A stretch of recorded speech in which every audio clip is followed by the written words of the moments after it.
Hi everyone, in this tutorial I'm going to give you a brief introduction of cloud storage actions supported by advanced ETL processor. Our software works with following storage providers: Dropbox, Google Drive, Microsoft OneDrive, Box, Hubic and HiDrive. It also includes integrated cloud storage browser, which you can access from multiple parts of the applications. For example, if you click on it here, you can actually see the files, folders, and the metadata. You can also download and upload files, delete them, and create folders. So we have a cloud upload action.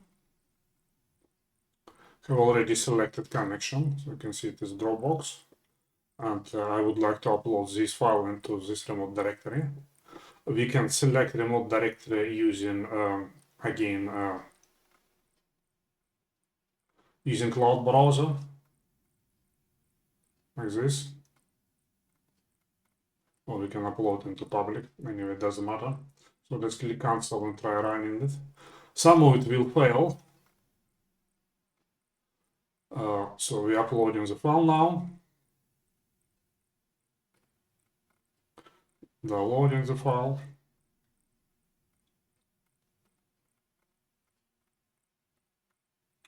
And create folder failed because the folder already exists.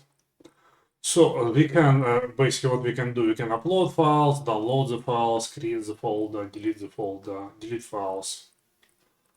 And we can also, leave everything. We can also create cloud files list, save it into the file, and then later what we can do, we can loop over the files list and perform actions we want.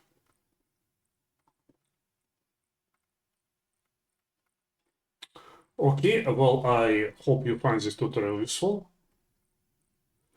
Please like and subscribe. And if you have any questions or suggestions, please go to our support forum and we will do our best to help you. Thank you, bye.